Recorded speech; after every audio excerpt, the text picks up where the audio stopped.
first reason is, do we have enough vaccination for mpox on the continent, right? Because one of the ways to reduce diseases like COVID-19 in the past was through vaccination, and we create something called herd immunity.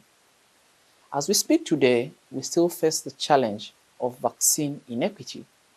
So we have a lot of vaccine inequities on the continent. Even while we have announced it as a public health emergency, we do not have enough vaccines to vaccinate people, or people at risk, right? That's the biggest challenge. So there's re-emergence of mpox. Secondly, are we following the One Health approach to addressing critical epidemics like mpox? You see, the One Health approach is one that looks at how people engage with animals as well as the environment, right? Now, we have had people encroach onto the natural ecosystem. So when I say encroaching into the natural ecosystem, you have people going into the rainforests, and now they are interacting with potential carriers of the mpox, the monkeys and the rats, right?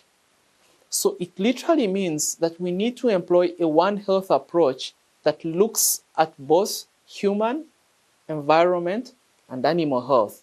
So when you comprehensively look at that, you then understand that environment plays a critical role in addressing healthcare issues, as well as animals play a critical role in propelling or addressing these health concerns. But then lastly, we need to talk about the question of risk communication. But risk communication is very key, because you recognize that we have mpox and it's been declared as a public health emergency on the continent and globally.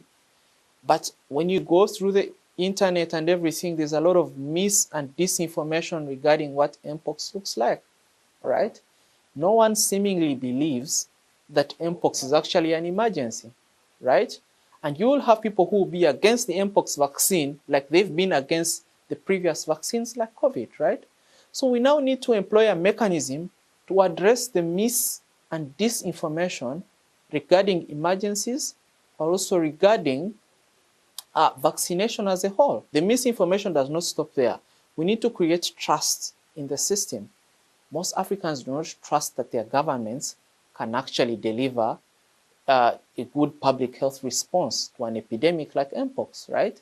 So through leveraging things like social media, we need to change the narrative.